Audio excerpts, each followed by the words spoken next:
Hey, everybody, welcome back to Miles and Mentors. We have a great one lined up for you today with Jason Reed, the president and CEO of Reed's Fuel and Trucking. We're going to dive all into his career in the logistics industry, learn what brought him here and his journey throughout so we can pass that information on to you.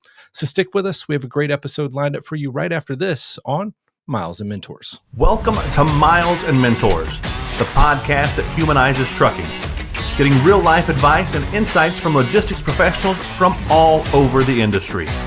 We sit down with those seasoned mentors who have put in the miles with a mission to pass on the knowledge gained from years in the industry to you. Now buckle up and enjoy the show.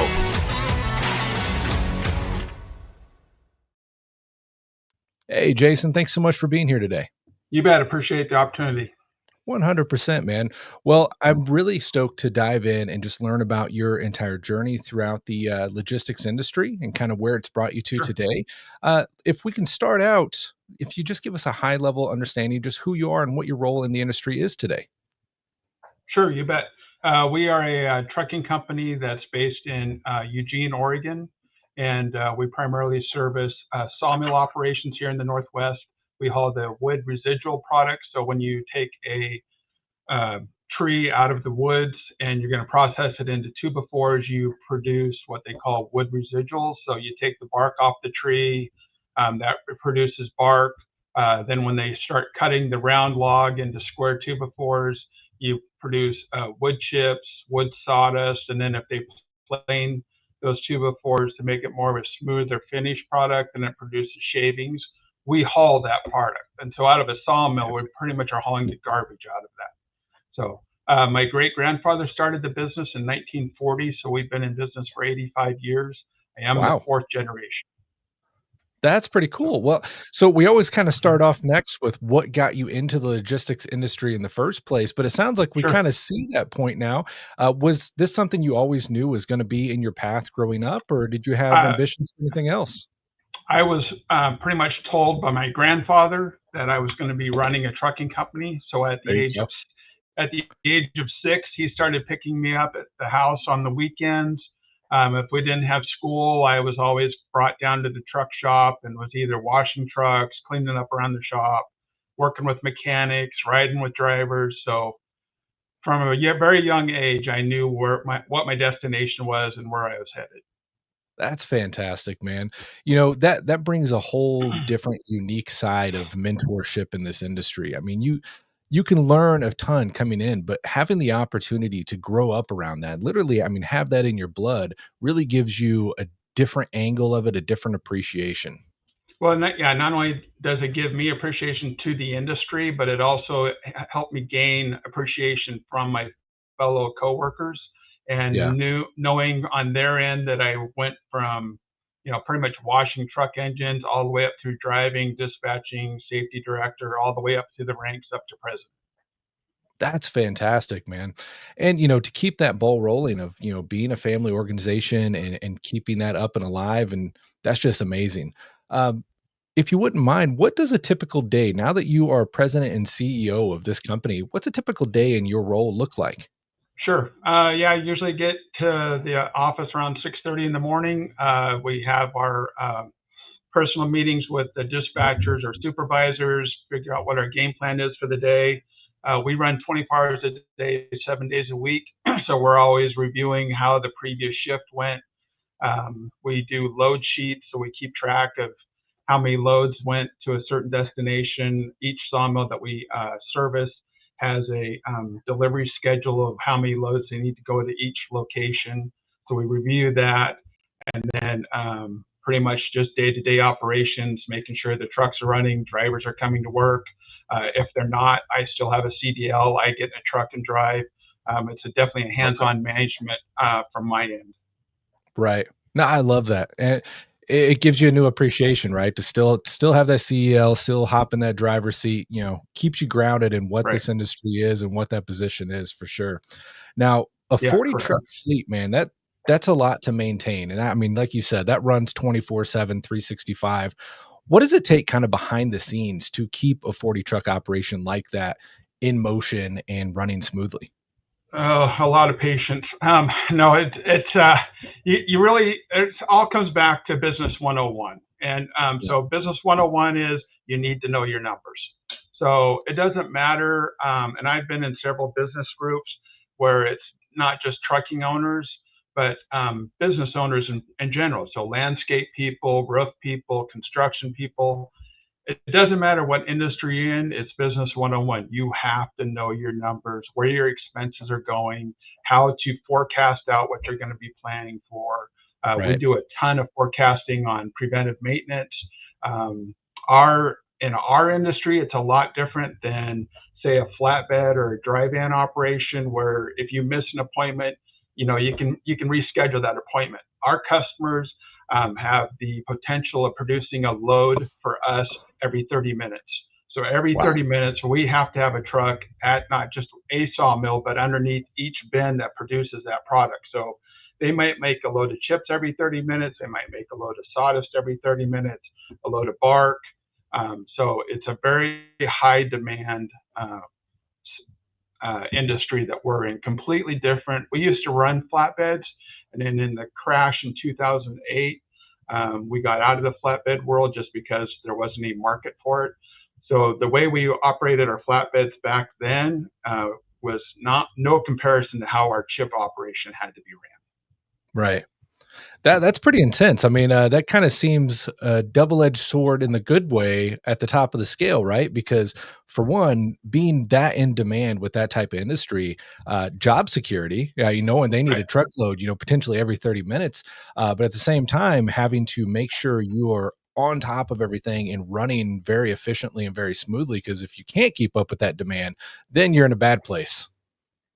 Exactly. And so, we always have to have a couple extra trucks just because, unfortunately, with the newer trucks that are in production nowadays, we used to be able to get a million two miles out of an engine before we'd have to rebuild. Now we're lucky if we get 500,000 miles with all the new emissions and everything. Yeah. So we're always having to have a truck in the shop if they're doing preventive maintenance or if something like last night we had a rear end go in a truck that wasn't forecasted out to happen, but some things happen, Right. and but we can't call the customer and say sorry we have a truck broke down we can't service your needs. That's Yeah. not how we operate. So we're very keen on traffic flow patterns, different times of day in our area. Where congestion is, where it isn't. We're really into the weather forecast. Um, we get a lot of rain in Oregon. We get some flooding going on. Sometimes we get snow. Uh, we're in the valley part of Oregon, kind of the western valleys, about 2 hours south of Portland. So we don't get extreme weather, but we do get it. And so Yeah. we just always have to be aware of that. And then on top of that, you have the people aspect where you need to be somewhat sensitive to your drivers and all that. So our entire fleet operation is 96 employees. The majority of those are truck drivers just because we double shift all of our trucks. So they Wow. work a 12-hour shift, 10 to 12 hours, and we bring them in. And that's part of the logistics is getting those trucks back to our yards because we just have one yard so the day shift can get in or the night shift can get in and get back out to servicing those customers. That's So it's a pretty fantastic, good man. logistics challenge. Yeah, I would say so. I would say so. I mean, that seems like a lot of that is kind of unique challenges to, your specific side of the industry and kind of your lane in trucking there. But that's intense to think about. I mean, to be able to keep up with the logistics of, potentially every 30 minutes being a load. Yeah, I mean, you do have to think about the traffic out there, the routes out there, the weather, the people. There's so many moving parts within that to successfully line up. That's got to be exhausting. Kudos to you. Some sleepless nights sometimes, but we make it work. I see that. Now, you had kinda mentioned, you guys have a lot of trucks under your belt and dealing with, older trucks were maybe lasting longer than newer trucks. We mentioned a little bit in emissions, but from your experience, what would you say is leading to the reason that, newer trucks just aren't running as well or as long as the older trucks out there? Well, I think it has a lot to do with all the DEF products and the Mm, emission standards that the engine manufacturers are having to comply with. Our fleet, the oldest truck in our fleet is a 2019. We have aggressively kept our fleet updated. Um, and the reason is because of the high demand of servicing our customers' needs. So, um, I recently we went back to the Kenworth factory. We ran 100% Kenworth trucks, the Yeah. T880s, which have been a good truck for us in our application. I know a lot of owner operators love to have the big Pete's with the big long hoods and all that. That's just doesn't fit our application. Right. But when we went back to the Kenworth factory, we learned that 80% of the trucks at the manufacturing plant for Kenworth are coming out with automatic transmissions. We primarily run 13 and 18 speeds in our trucks. And the reason for that is we haul 105,500 pounds in Oregon. And so the way a chip truck is unloaded is the truck has to back up on a ramp, and then at some locations the whole truck and trailer are lifted up in the air and the product comes out of the trailer. At some other locations, you have to unhook the truck from the trailer, and then the trailer just goes up. But needless to say, either way, you have to back up on a ramp. So being able to push Right. 105,000 pounds in reverse, up until recently, the automatic transmissions just were not designed for that. But Eaton came out with a heavy duty 18-speed transmission last year. We did a test on those, and we ended up buying 4 automatics last year, and we have a couple more on order this year. Fantastic. I think that's going to be beneficial for us in the long run, and as long as there's longevity there and they can hold up to the demands that we have in our industry. Right on. And, I know a lot of that obviously is tailored to, what you guys need to do in your particular line of work there. But keeping in mind, a good portion of our viewership is those guys that are currently company drivers going out to be owner operators and grow a fleet eventually. At that point, getting into this industry, the equipment is a big investment and a big Yes. decision. In your opinion, what would be kind of the best equipment out there for somebody going out as an owner operator to look at? In our application, we feel that the best bang for our buck is going with the Kenworth chassis, just because in what we're experiencing on our end in Oregon, in our niche market, you get a better resale value. Mm. We have better service from the local dealership by Kenworth. And for us, it's just a better return on our investment to go with that Kenworth. In other areas, it could be totally different and also depends on the branch that supports your local area. That's fantastic insight. Thank you for that. Now, looking at the business that you guys have run throughout your family, I mean, you said this fuel and trucking company's been around since 1940. How would you say the business has evolved around the years or over the years? And what are some of the changes that you've seen in the industry since that company has started? We've seen a ton. I mean, we've had the highest of highs, we've had the lowest of lows. When my grandfather and great grandfather started the business in 1940, they actually started the business as a heating oil business, which is where the fuel aspect comes from the name. Okay. They used to deliver heating oil in the 1940s to houses, the local high schools, and then it became a different way of heating houses and stuff was they used to burn sawdust from the sawmills. So then they'd have trucks delivering sawdust even into the local high school. They burned sawdust to heat the area there inside the school classrooms. And then we also they also at that time sold just regular wood. And then it kind of evolved from that aspect of the business, became less and less profitable. So then they sold that aspect of the business and started running some flatbeds. And then through their relationship with some of the sawmills, they grew into hauling wood residuals, which chip trucks, bark, stuff like that. And then based off that, then we went to more flatbeds, started growing the business, started hauling through the 7 western states, Oregon, Washington, Idaho, Montana, Utah. I think I missed one, but anyway, we just started growing out that way. And then in 2008, when the market crashed for everybody, We pulled that all out and just got rid of that part because it just wasn't profitable. We weren't able to keep busy, so we downsized the business. Um, Became right on the verge of bankruptcy just because of the crash in the market, and started to have to make some pivots, did some mindset changes, just had to reinvent the wheel basically. And then we were able to put everything back together, reemphasize our focus on just hauling chips instead of doing shotgun approach, more of a rifle approach, and just honed right into the chip market, decided that's the market we're going to emphasize on, and we've dialed it in pretty good since then. Yeah, it sounds like it. That it's always amazing to me, especially with a business that's been around that long, to really see, where it kind of came from, how it's pivoted along the way, and still, remained a vibrant and thriving business. So well done to you guys. That's fantastic to hear your story Thank you. there. Thanks.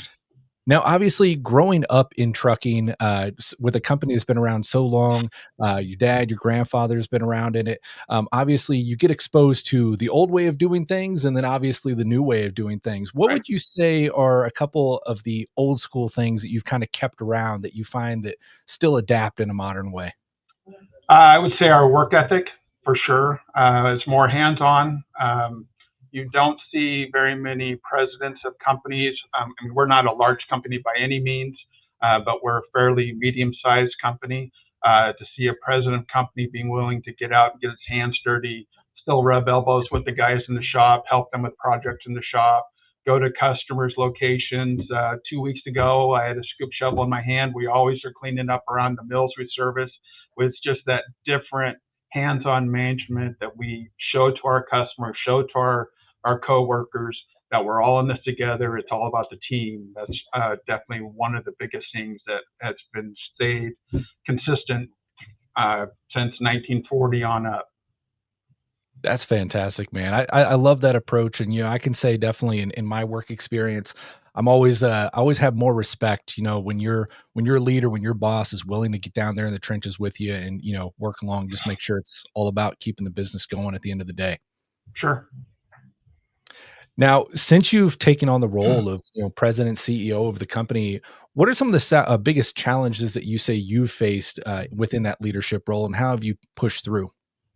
Some of the challenges that I've experienced is just the work ethic in today's environment. That's a challenge. I mean, there's no way that we could manage the people today that say my grandfather and father, the way that they managed people Yeah. back in the 60s, 70s, early 80s. You have to be more of a people person, and it's just not, well, this is the way I said to do it, and that's what you're going to do. I mean, Yeah. there's more of that. You need to be more of a people person. It's a business partnership, basically. And that's what we tell the people when we interview them, is it's a partnership between all of us. It takes all of us to make this work. And so we need them, they need us. Same thing when we meet with our customers, we tell them it's a business partnership. We want to be the person that people want to come to work for. We want to be the people that sawmills want to have haul their product. And then same thing, even going with the order parts. We want to be that business partner for the person that wants to sell us parts and don't want to have the image that we're always out there for the cheapest product. Yeah. And we just want to have that business partnership with everybody we do business with, from the employees to the customers to everybody. I love that. To touch in on that, as we're talking about, kind of giving that advice to the guys that are branching out, opening their own businesses here, growing a fleet, et cetera. A big aspect of that is really obtaining and maintaining those long-term customer relationships. I mean, obviously, when you get started out, you're working, on those load boards, et cetera. But the goal is there to kind of get those relationships where you have that reoccurring work, running those routes and so forth. What would you say has been your approach and your success in developing and maintaining customer relationships over time? I would say the number one deal is our customer service. There are several of our competition companies that, or say the 1 to 5 truck operators, maybe even up to a 10 truck operator.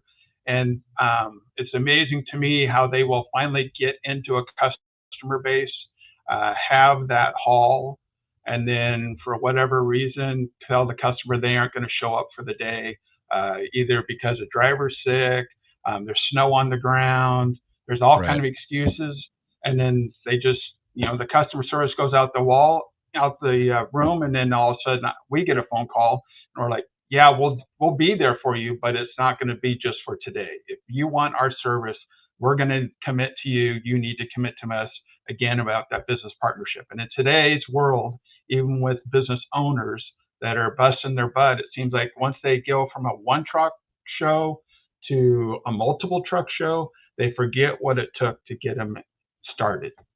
The long hours, the dedication, but Definitely. some reason it goes out, just they forget about it, and they lose sight of it. And it's unfortunate because I know they have truck payments, but I have a business to run, and if they're going to drop the ball, I'll be there to pick it up. I love the insight. That's fantastic. Now, obviously, on the financial side of jumping into, opening up your own company, trying to sustain it, trying to grow it, running a 24/7 operation like you're running, how have you approached financial planning, especially around things like equipment, fuel, maintenance? I mean, as we discussed, that's a big pain point in the industry. You can make a lot of money, but it can cost a lot of money at the same time. Yeah, I mean, it can, and it's thankfully in our industry, we're able to run our trucks 24/7. So it's that utilization of equipment. So I mean, if we had to only had the ability to run our trucks a single shift, we probably wouldn't be buying brand new trucks all the time. We would look at newer used trucks. But the financial aspect of our business is something I deal with on a daily basis, every day, doing forecasting, figuring out what our cost per mile is. When we're doing rates, we're going to make sure our rates are covering our expenses, free or wages, fuel, tires. Um, so you need to really be dialed into that. If you don't know your numbers and don't know what your expenses are per mile, how can you know what you're going to be able to haul for? So if you're looking at the load board per se, and then the load pays you $500, but your expenses are 750, why would you take the load? But if you don't know what your expenses are and you're just taking a load to stay busy, you're going the wrong way. You need to know your numbers. It's fantastic insight. 100, and I can't agree more. I mean, especially with the way the market moves around, you've got to be able to stay on top of that and really make sure that you're able to pivot and keep your business sustaining. Yeah, correct. Now, over the years, have you said there's been any financial arrangements with maybe strategic risk or maybe steady investments, and how have those financial arrangements paid off for you? Oh, there's always financial risk. I mean, we're right now where some of our larger customers are doing improvements in the mill. They're expecting their production to increase. So we don't have contracts with our customers. It's a gentleman's agreement, just a handshake. So we have to provide the service or we lose the haul. Yeah, So with that relationship that we have with our customers, knowing that in 2 years their production could potentially double, and the storage is going to double with the haul that we have, we are forecasting out and investing more into getting or expanding our fleet, expanding the trucks, expanding the trailers, getting drivers on board, trained, ready to go. So when that mill is ready to increase our production, we're ready to go. So we meet with our banker, probably every quarter at least. We're always in contact with our banker. Same thing with our insurance people, giving them the heads up. Hey, we're growing the fleet. This is why. This is where our expectations are. Met with the banker yesterday, and it's really important. They are also part of that business partnership we have. yeah, So they need to be in the loop. So, and then you need to have everything set up with the banker, which goes back to knowing your numbers and being able to provide a financial statement to your bank, explaining to them why you need a line of credit for X amount of dollars, and this is what you're going to get in return once you buy that equipment and get it on the road, generating this kind of profit. You need to have that all laid out, and then that way, when you need the line of credit, it's there, it's set up and ready to go. Instead of waiting, and then all of a sudden you're trying to shove all this together, and it's rush, rush, rush, and it doesn't portray like you're a business owner. You're right. reacting instead of forecasting out. No, that's fantastic. I love that approach, to be able to look at it and understand that you need to have the right people in place to help advise on your business and all the different roles, because there's always something in the moment to figure out, but to know that you've got the right people on all different sides to really give you the best expert advice, especially in the financial sense, I think makes a world of difference there. Especially, thinking somebody going into being owner operator. Owner operator has a ton on their shoulders. Most of these Yeah, guys are essentially running the business from the driver's seat. So right. that becomes vital to have somebody that you can trust to run those aspects. With that in mind, have you guys dealt with anything like factoring, and what would your, I guess, opinion be on that for, something in your niche or the owner operator growing into a fleet level? Yeah, we haven't ever looked at factoring before. We've never had to address that, so I can't really speak on that issue. Um, but I mean, again, I mean, it's all goes back to being transparent with whatever you're going to do. If you're going to do factoring, you need to be transparent with the people you're going to look at factoring with. But it's all about being transparent with whoever you're going to do business with, whether it's getting a truck loan from the local Kenworth dealership or Peterbilt dealership, or leasing a truck. It's just about being transparent. And again, knowing your numbers. I can't beat that in enough. They have to know. 100%. Anything else for, somebody branching out to open their business? Any advice that you could give around the aspect of, staying financially sound while trying to grow the business at the same time in a responsible manner? Yeah, I think it's important for the guys out there that have their own truck, but yet they want to go into two or three. I mean, you need to start. It's easier to start when you're smaller, to start generating SOPs, training positions. So when you Yeah. start adding drivers, you have it set in stone. This is how the driver is going to be trained. This is how you train the driver. This is what I expect when you do a pre-trip. This is your guidelines to do a pre-trip. This is how you go into the customer location. This is the paperwork that's involved in that. And if you start it when you're a one truck operator, two truck operators, when you become a 10 truck operator, everybody's trained the same, and it's all an even playing field. If you just kind of go shooting by the hip, you're going to run into problems. Fantastic insight. I love it. How about technology in trucking? In your niche of trucking today, has technology impacted the way you do business? Yeah, we run dash cameras now. We started dash cameras probably 4 years ago, 5 years ago. Those are a game changer. We only do outward facing cameras. We don't face the driver as of yet, but running dash cameras has probably saved us in about 10 different accidents where after the after the traffic is all stopped and everything, and the police show up, we're pointing fingers at each other. Who's at Yeah. fault? We pull out the dash camera, and it automatically shows them who's at fault. And thankfully, there was at least 10 different times where we weren't at fault, and we had proof to show that. Right. And then also, the e-logs. I know there's a lot of talk about the e-logs. That just helps us reassure what our drivers are putting down. We pay our drivers by the hour. So, what they write down, we match that to the e-log. So it's just a double check for us. That's really helped out. And then the last four new trucks that we have, they have come out with, Kenworth has come out with digital mirrors. So on the inside of the Yeah. you still have your outside of the mirrors. You still have those. They're a lot smaller, and there's cameras on those. And then so inside the cab, there is like a tablet on the A pillar on both sides, and it's really helped. You can choose the vision that you want from those new digital cameras. So you can do a panoramic or a regular side, or you can split the camera view in half.